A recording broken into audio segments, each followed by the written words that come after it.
Hello Summoners and welcome to the 5th episode of the MobafireTV League of Legends News Update. I am your host, Harry Normstorm Smith. And I'm Dylan Zelnock Morgan with a new mic, and we're here to update you all on what's new in the League of Legends community. We can't guarantee that everything you hear in this video will be brand new for you, but we're just trying to keep you all up to speed. And now it's time for us to dive right into it with the Korean qualifiers.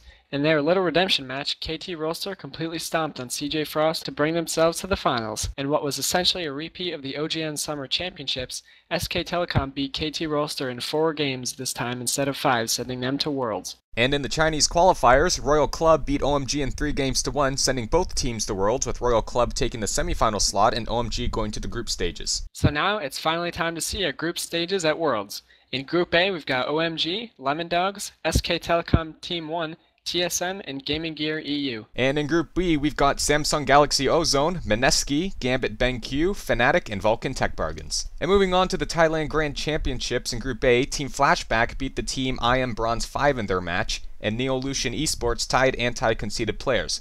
In Group C, Team Kiro beat Team Snowball in 2 games, while Aesthetics Gaming beat T-Ho Memecat 10 Tua in Group D. In Vietnam, Week 3 of the Glorious Arena ended, with Full Louis and Saigon Jokers going 2-0 each.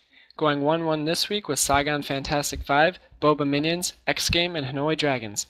And failing to secure a win this week was Beautiful Eye Gaming and HOL Thunder Galaxy. Looking at the overall standings, Full Louis and Saigon Jokers are both 5-1, but Full Louis beat the Jokers when they played, so that's the tiebreaker.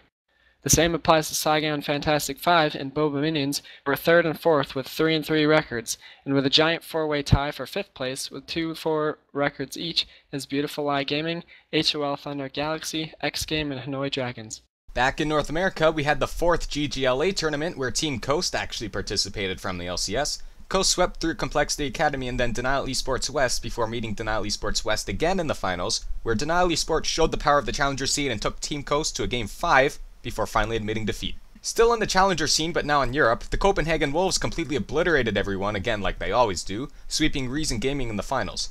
Also, we actually had the start of the 13th European Challenger Series Cup, where so far, Copenhagen Wolves and Meet Your Makers are taking over, both going 2-0 so far. Moving on to the generic community news, Toyz has recently announced that he is unretiring and he will be joining Hong Kong Attitude for 2014. Man at Arms has uploaded a photo to their Facebook page of a sneak peek of Leona's sword that they're making on their show. Shout out to Iron Stylus for being in the photo. Just a quick note, the episode of Man at Arms has actually been released, so if you want to see a real-life Leona's Zenith blade, there's a link in the description for that. It was touched upon earlier, but Samsung did acquire both of the MVP rosters, making MVP Ozone, Samsung Galaxy Ozone, and the MVP Blue team name is yet to be announced. Now, with some PBE and game news, a new, very user-friendly interface has been brought out to the key bindings menu on PBE. Would you just look at that? Just look at it. And probably the biggest news of the PBE and game news so far, AO Shin has been revealed. Well, kind of. They've released a sneak preview on the forums. The big sexy dragon is going to be coming from Ionia, and is the dragon that appeared in the Spirit Guard Udyr comic.